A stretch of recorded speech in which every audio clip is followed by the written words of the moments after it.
to be in lots of locations.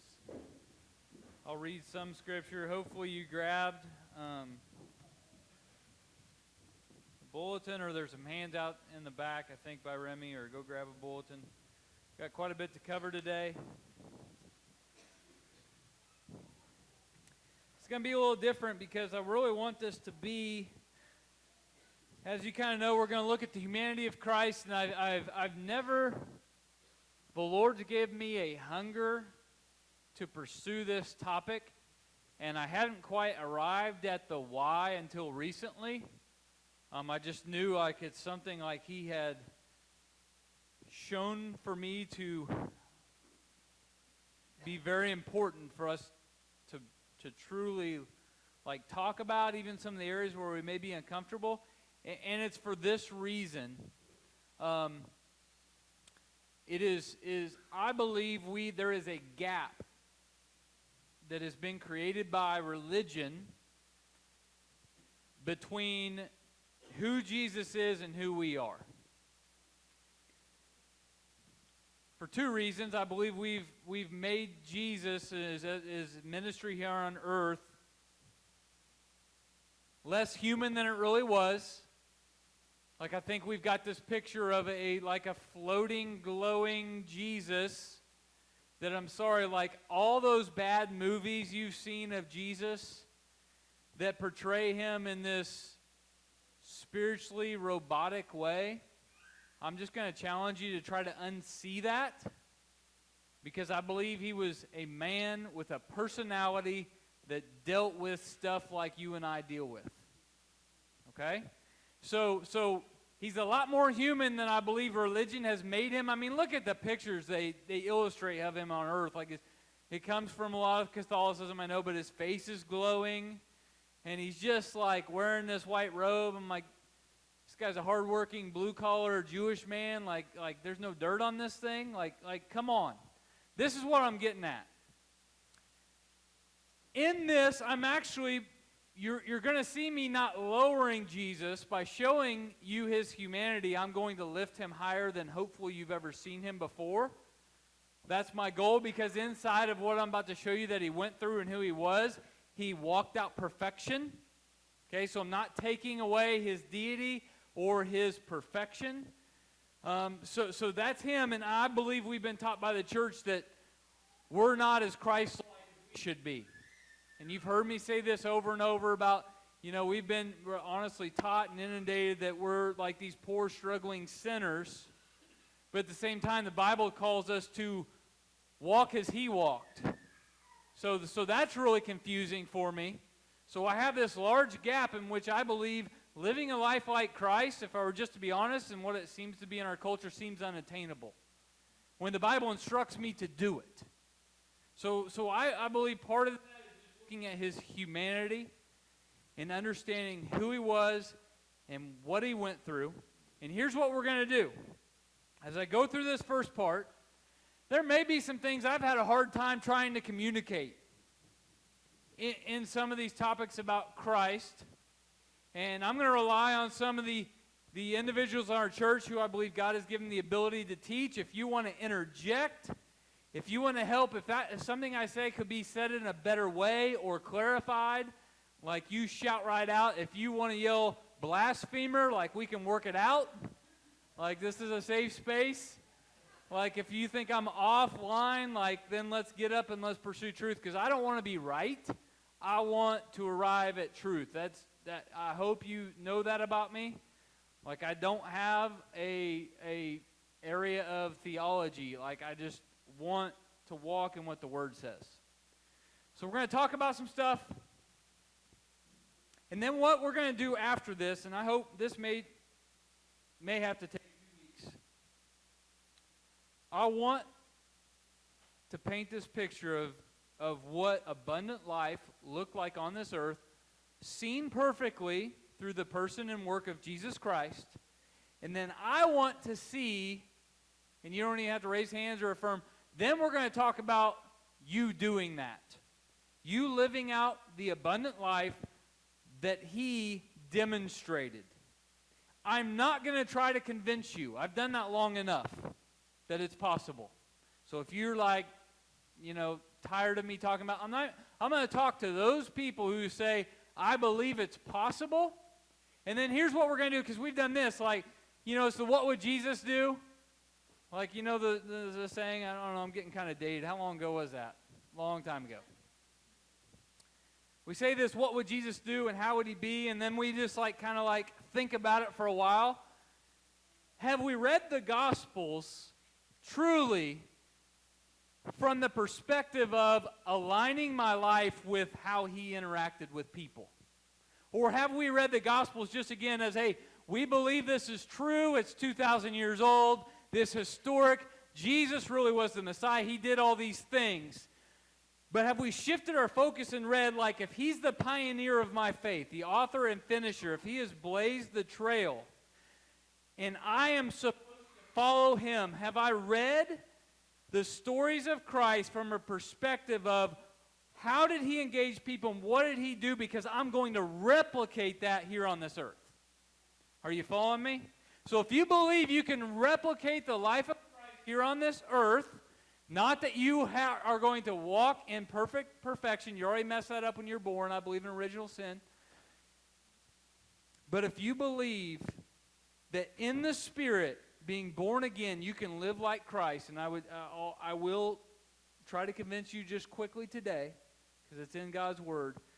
I want us to attack the Gospels with that perspective. And here's what we're going to look at. And I don't know how long it's going to take. First Peter's go out the window for a while. We only got through 17 verses. It took us 8 months, it feels like. So we'll just push pause. I don't want to look at Jesus' teachings during this time. I think they're important. I want to look at how he interacted.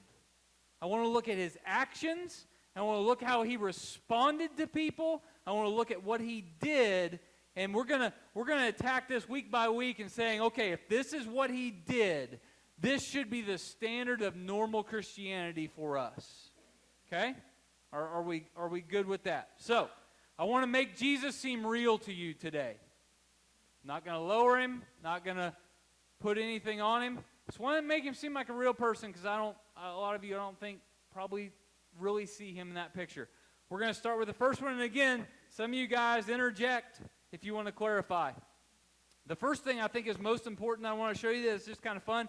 Jesus had a personality. Okay? You know how each and every one of us have kind of a personality? I will say this. I believe Jesus was quick-witted and righteously sarcastic.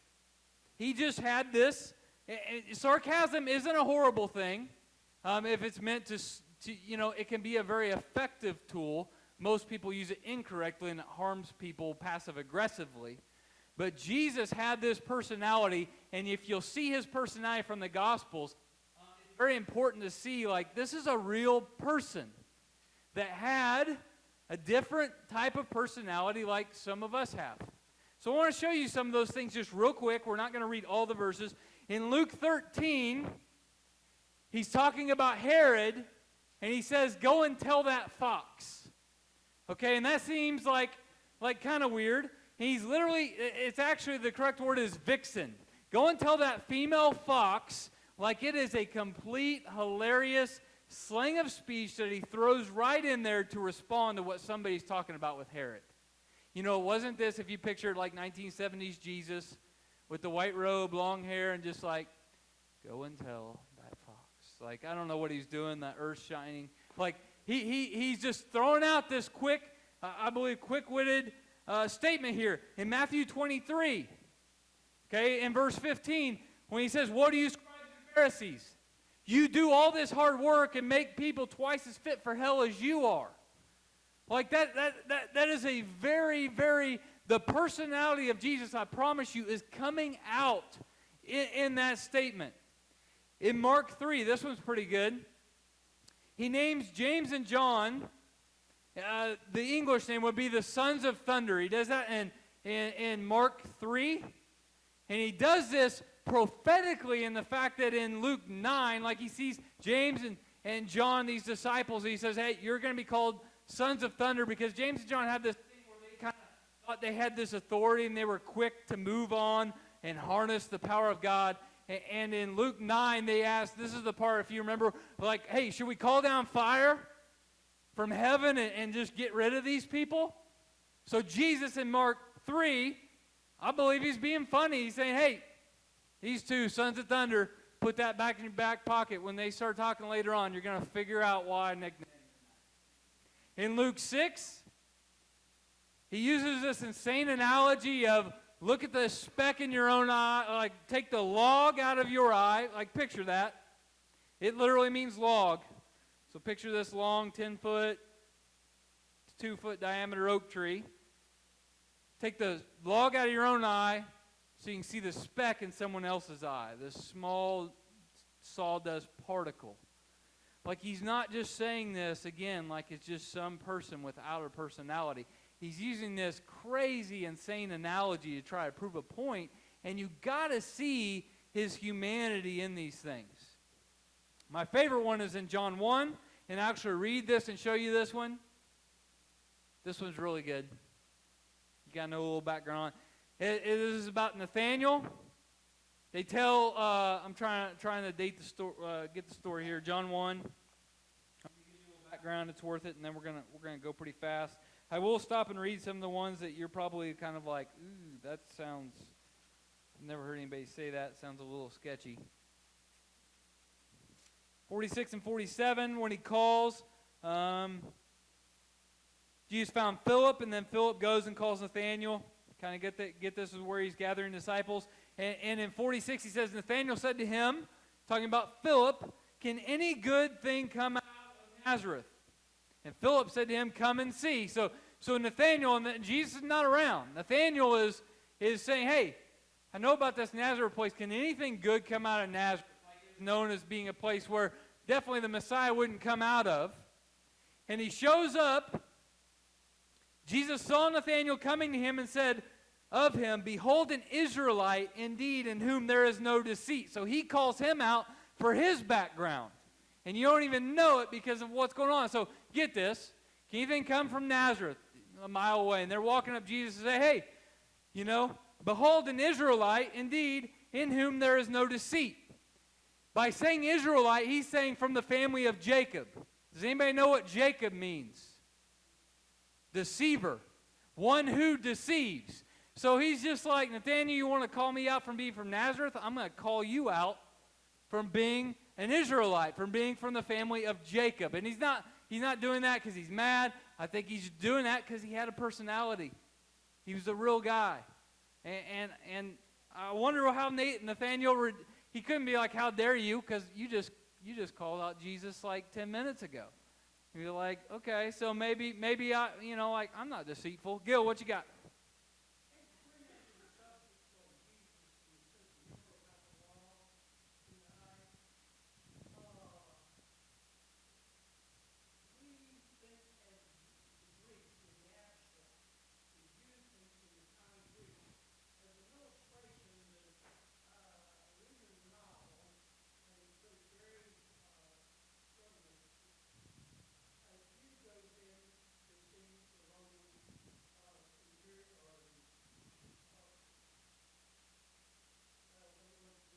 Governor, yeah.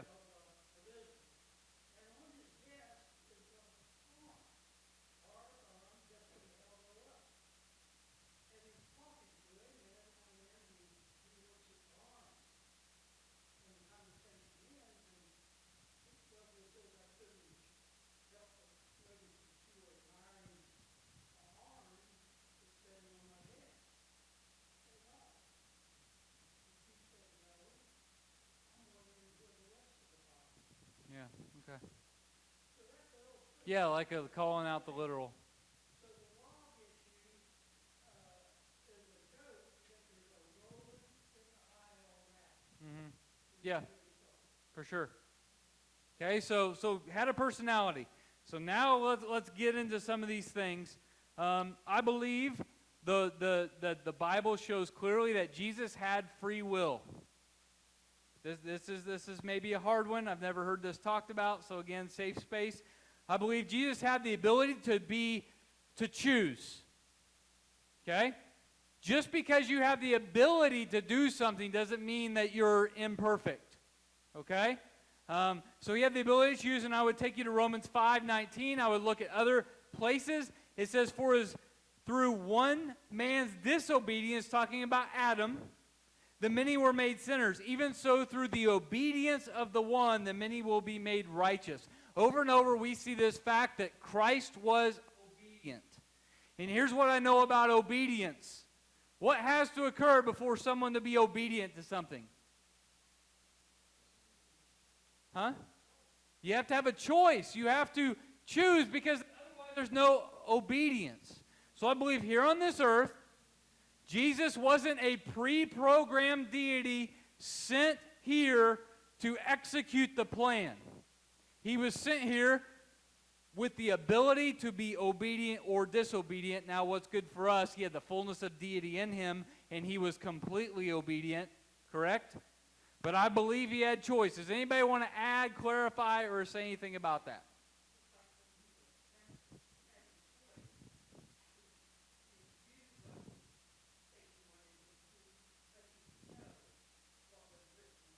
Yeah, he relied on the word. We're actually going to talk about the temptation later on, because I think that's a really good one.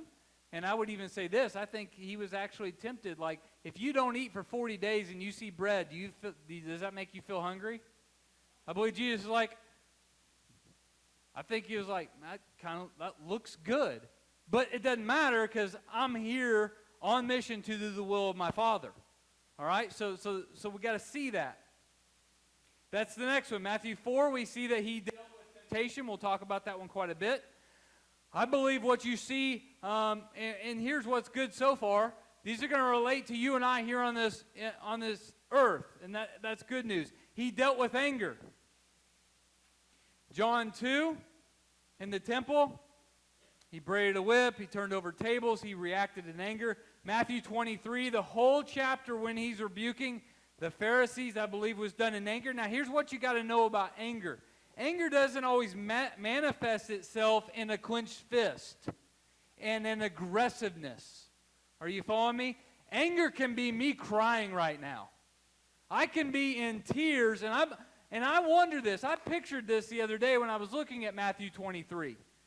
I almost wonder, I have no proof, but I almost wonder if this whole time he's rebuking the Pharisees, if there's just not tears rolling down his face because of the anger that he has in seeing a group of people that are so deceived by religion. You get what I'm saying? So he's not like this, but there is anger. And he experienced anger quite often, because anger happens when you're not okay with a situation. Anger is not sin. Did everybody hear that? Maybe some of you are taught that anger is a sin. It is not. It's how you react. It's what you do. It's where your feelings go with anger that determines if it becomes sinful or not. Jesus was also in John 11:33 with the death of Lazarus. It says he was deeply moved in his spirit. It literally means anger. I believe Jesus saw sin, death, and religion, and inside of all those, there was a feeling of anger that grew up in him.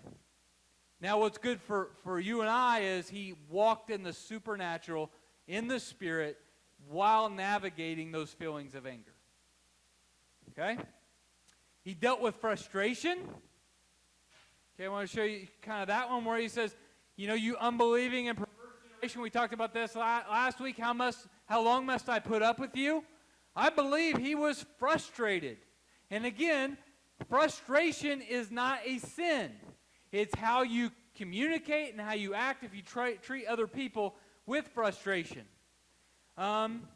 It's a feeling, the definition of frustration, feeling or expressing distress or annoyance. And I think there's a lot of times Jesus saw things that was like, man, y'all are just not getting it. The frustration grew in him. But again, in the Spirit, he was able to deal with the frustration in the perfect way possible. Sounds like something we should do, right?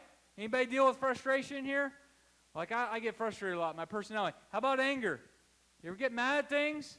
Like, guess what? We got Jesus. walking this out for us to where we can look at what he did in the Spirit and do the exact same thing. This is what I'm getting at. This one's going to make you a little nervous, but maybe some guys can help me. I believe Jesus contemplated desires outside the will of God. I didn't say he did them. I said I believe he saw some other options that the Father didn't have in store for him, and asked the Father and realized that wasn't what God wanted, and he didn't do that thing. Okay, we're gonna actually read this one. Luke 22. Pull it up, Remy. Where did I start? Good, in 40. This is when he goes to the garden with the disciples to pray. This is at the end. I mean, we're talking hours before his death. When he arrived at the place, he said to them, "Pray that you may not enter into temptation." And he withdrew from them about a stone's throw, and he knelt down and began to pray, saying, "Father, if you are willing, remove this cup from me. Yet not my will, but yours be done." I believe what he's saying there is, if I don't have to face this death, like, I would prefer that. Because I've experienced humanity, I've experienced pain, ridicule, hurt up to this point. I would rather not do this if there's another way. But if it's your will, this is what I'm going to do. Okay? So it's very interesting to see that. He says, "Now an angel from heaven appeared to him, strengthening him, and being in agony, he was praying fervently, and his sweat became like drops of blood falling down upon the ground." So here we have him seeing a situation, a hard situation, and saying, "This is what I may prefer." Have you ever felt like not doing something? Okay? Anybody in here? Like honestly, like, here's mine. Like, you put me in a situation outside of my personality where I got to get a little more, like I hate to say compassionate because I believe I am. It's just an area where I could grow in a little more. Like, there's certain things I know I need to do that I do, but I don't feel like doing them. Here's the thing, though. I do them anyways. And what I'm saying here with Jesus, I don't believe he, felt really happy about going to the cross. He chose to do it anyways. And this is, again, why I think this is so important to see his humanity here, is because this is you and I. In life, if we're going to manifest the kingdom of God, if we're going to minister and love on messy people at times, we're not always going to feel like doing something. We may have another desire where we come in front of the Father and say, "Father, I'd rather not, but I'm going to communicate with you in intimacy. I'm going to see clearly what you want me to do, and I'm going to do that thing instead of what I feel like doing." Okay? Anybody got anything on this? "Take my cup from me, not your will." Again, I don't believe Jesus did anything wrong. You want to interject anything on that, Tony? Well, I was just reading verse 22 in its context. Before that, he does say that these things are going to happen. And that's why you hear it. Mm-hmm. So, we talk about this, but I think he was saying that so everyone knows that there's no other way. Okay. And you know how he always, in other scriptures, he always says, "I always do the will of my Father." Mm-hmm. And they're intertwined. And I think that's, I know that's why he came. So Yeah. I have a hard time with that he was, not wanting to do that. Okay. Yeah. No, so did you hear him there? Like, we got a difference of opinion. That's why we're working this out. Dave, you got anything on this subject? Okay. So I believe if he was doing that, I believe he'd be bearing false testimony, which means, I believe that's against the law, the Torah. And so I believe face value. That's kind of how I read the Bible. I may be off at times, but I was very literal. So I believe he contemplated another desire. But at the end, I think here's where Tony and I both agree. Like he walked in obedience perfectly with the will of the Father. And that's what really matters there.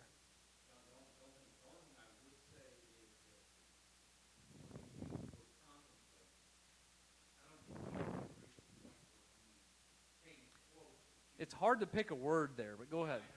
I don't think he ever came to a point where he came close Okay. Yeah. Does everybody kind of hear that? Like he wasn't like walking on the edge of disobedience.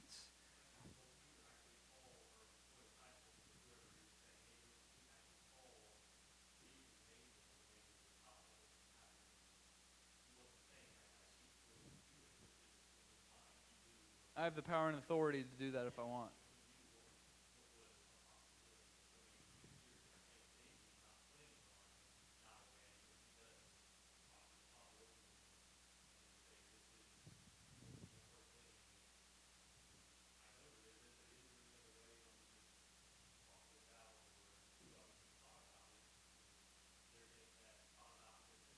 Yeah. What matters is the other end. Did he do it or not? Like that's.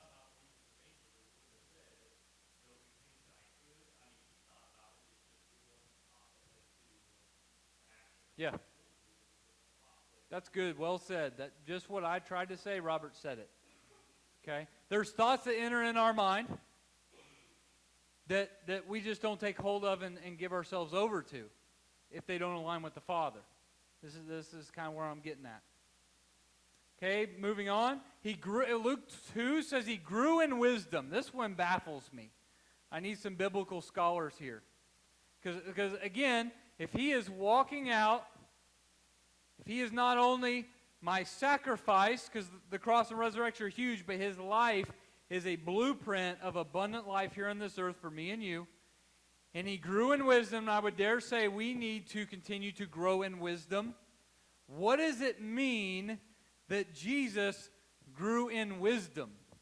I have some ideas. I don't know if anybody wants to really talk about this. Tony, what's your thoughts? We talked about this one a little bit. Well, like wisdom is the application of knowledge. Yeah, so he grew in that, and we saw that when he was 12, Yeah. when he was saying and he was talking with the rabbis there, Mm-hmm. listening. That's sounding. That doesn't sound.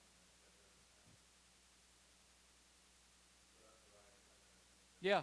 So that's not saying he was insufficient before, but he kept growing in the ability for him to be wise in interacting and dealing with the things he faced with here on this earth. Just like he was getting all of it.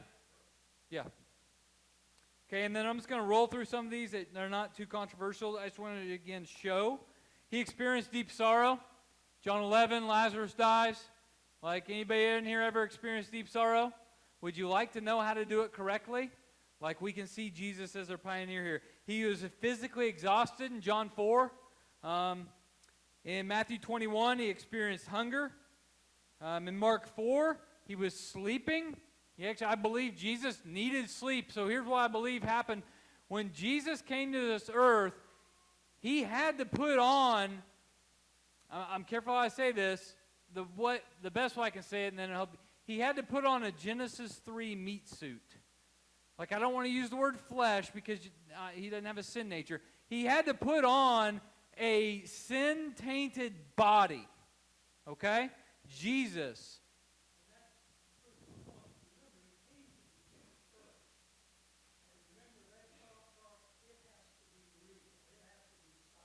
Okay, yeah.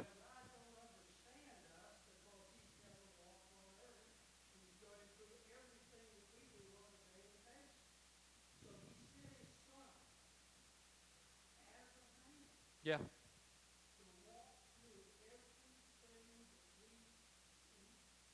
Face. Yeah.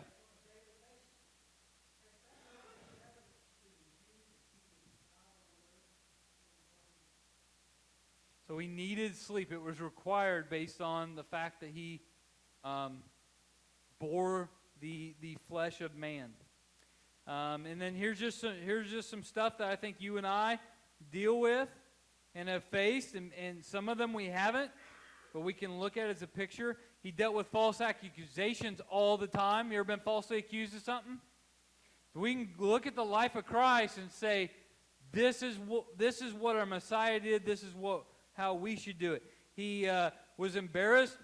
His family was embarrassed of him. Like in the encounter, in Mark 3, where he's gathered with people and he's teaching, and they think he's out of his mind. That's literally the expression. And they want to remove him from the people because they don't quite understand like all the things he's doing and saying. And they're honestly, his family's kind of embarrassed of him. Okay? He experienced betrayal. He experienced torture and ridicule. And this is crazy if you just say it like this. He was executed by the government via the death penalty. Like he received the death penalty from the government. Like that's crazy. Like that's for doing nothing but good.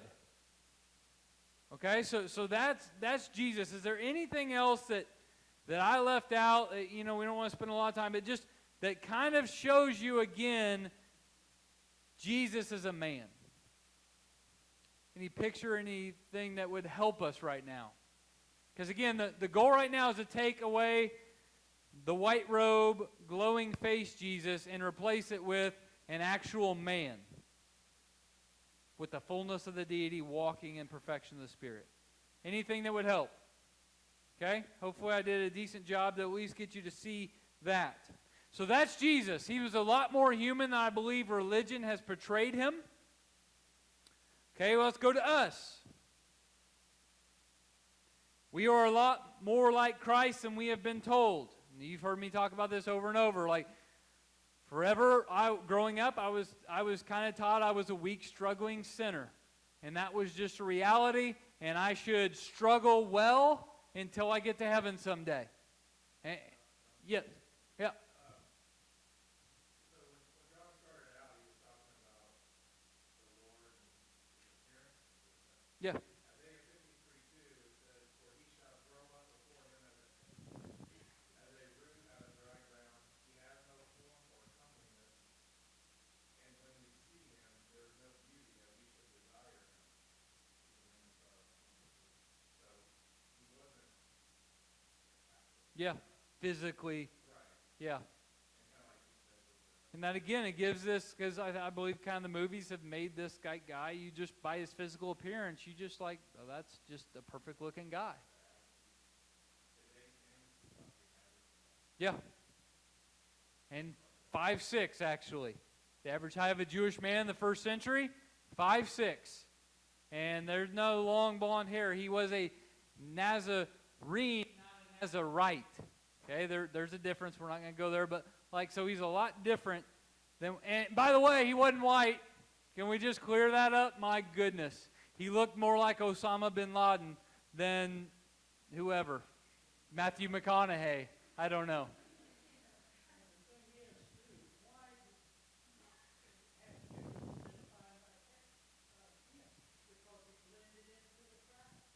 Okay, yeah, that makes sense to me, Gil.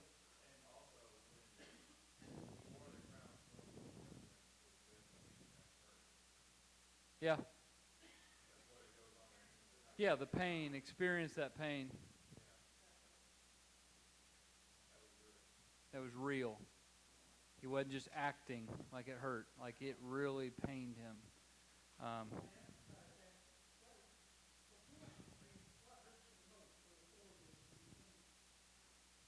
Yeah. I don't know, Gil. Like that hurt quite a bit, but we'll go with the thorn too. Okay, proportion to size. The wood splitter's a little bigger. So let's go into this. So the gap that I think we have a problem with, I want to move into this. And trust me, after this, I don't think I'm going to move on to too much in Hebrews. Just kind of share Hebrews 12 with you. Maybe I'll go back. And then I want to really, starting next week, we're going to look at his life as a human being. And we're going to say, if he, full of the Spirit, did it, we can and will live this out and deal with these things just like he did. That's the resolve and the confidence I want to have headed into this. Because it's, again, I don't want to WWJD just troubleshoot and say, what would Jesus do? I want to dive into his word and say, what did he do? And what does that mean for me? How does this affect my life in a practical way? Okay? So 1 John 2:6. The one who says he abides in him ought himself to walk in the same manner as he walked, talking about Jesus. That means saying, if you abide in Christ, if you are one with Christ, then you should live just as he lived. Okay, there's no asterisks. Like, it's pretty straightforward. 1 John 4:17, by this love is perfected with us so that we may have confidence in the day of judgment. Because as he is, so also are we in this world. My confidence on the day of judgment, you've heard me say this before, isn't through my baptism or some sinner's prayer or whatever. My confidence on the day of judgment is that my life looked like Jesus's.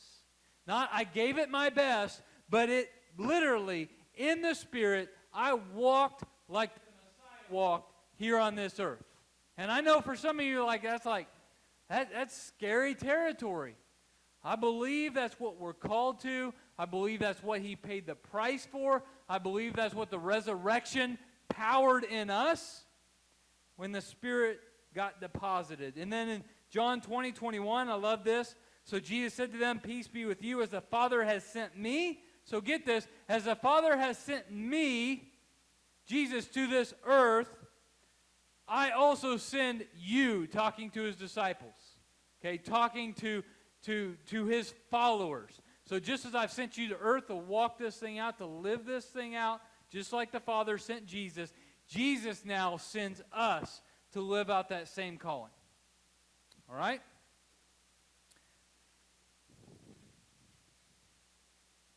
So my challenge is I want our model, I want our mission in life to be based off the life of Christ and not some church, not some denomination, or not what some guy told you one day. I want us to truly believe if I'm supposed to model Christ, I'm going to get in his word, I'm going to look at him as a human being and see what he did, and I'm going to take on that same charge with my life. Okay? And in this, Hebrews 12:2, and then I'll finish. I got too much. We're going to skip down to Hebrews 12:2. And I believe here's the point. I believe this sums up the most. You should go back and look at those scriptures in Hebrews. One's pretty interesting. It's hard to ignore. Hebrews 5:9. Remy, you can go to that real quick, I guess. This kind of blew my mind this week. I'll go back and read verse 8 of Hebrews 5. I'm sorry I'm jumping around a little bit. Although he was a son, he learned obedience from the things which he suffered. And having been made perfect, he became to all those who obey him the source of eternal salvation. This is just kind of a cool side note. Jesus' perfection wasn't complete until the resurrection. So get this. Jesus lived perfectly, but his perfection wasn't complete until he was completely obedient and he defeated Satan, sin, and death when he rose in the resurrection. And I'll say it like this. This is the best analogy. Like a pitcher in the 7th inning, if he's pitched a no-hitter perfect game, has he pitched a perfect game yet? No. Just up to the 7th inning, he's on track. This is the life of Christ. Like, he walked out perfection, but his perfection wasn't complete until the resurrection. Not applicable too much to this, but it's just something to think about. It's just kind of amazing that it's not like, oh, this one time displays his full perfection of how he dealt with the woman at the well. No, his entire life brought about a complete, perfect game, if you will, back to the baseball analogy. Hebrews 12:2. I got to go to 12:1.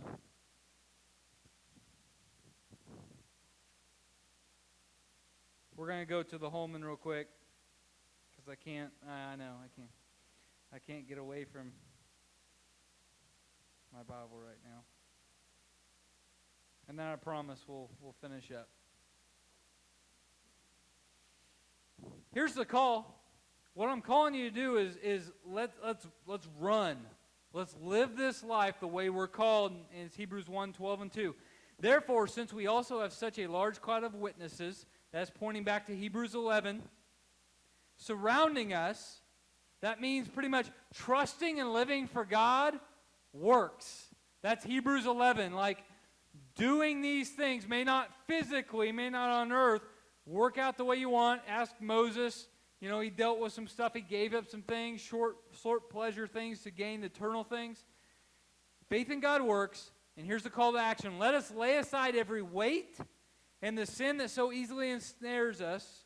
Let us run with endurance the race that lies before us. Literally, it's saying, let us live the way that we're called. Let's live life exactly like He died for. He paid a price for us to gain abundant life. We need to live that life out to its fullest and win. Okay, that's what this whole race thing is. And here's how. Here's the practical. Verse 2, keeping our eyes on Jesus, the source and perfecter of our faith. Some say, I like pioneer and finisher of our faith, who for the joy that lay before Him endured a cross and despised the shame and is set down at the right hand of God's throne. So here's the framework. It's Hebrews 12:2 that we're going to look at things. If I'm called to run the race, that's verse 1 of chapter 12. The way I do that most effectively is I look at Jesus, the pioneer and perfecter, the finisher of my faith. Pioneer is somebody that starts something. So abundant life did not exist on this earth until Jesus lived it out. Okay, you follow me? So He's the trailblazer. I like that. You know, you got thick woods. He blazed the trail. He cut down the trees. He cleared the path, the perfect path of what abundant life should look like on this earth. And we have Him as a model to walk right in the path that He already blazed for us through seeing His life. That's pioneer, and He's the finisher and perfecter. So to say it like this, how I couldn't start out, Jesus did. That makes Him the author. And my inability to finish, to perfect, to live the full life required of abundant life, Jesus also did. So I look at Him as my model, and I just want to recap with this. So He blazed the trail for abundant life, and He gave me His Spirit, and He says, follow me. So here, if you drifted off, I'm sorry, I rambled a little bit.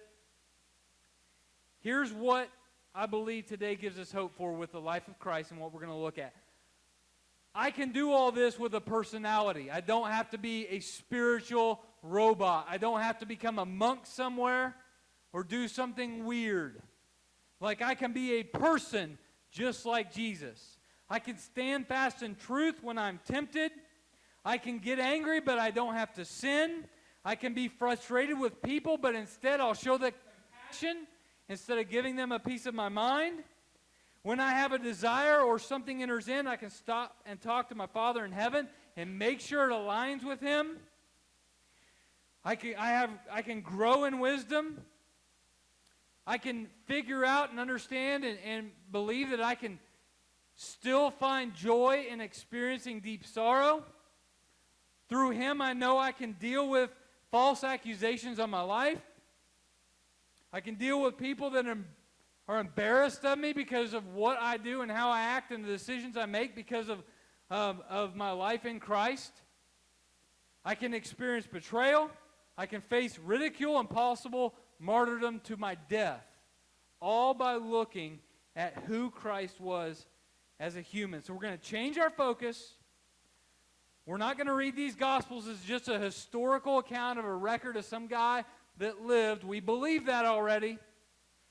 We're going to look at some of these stories and say, okay, what does that look like in my life right now and forevermore?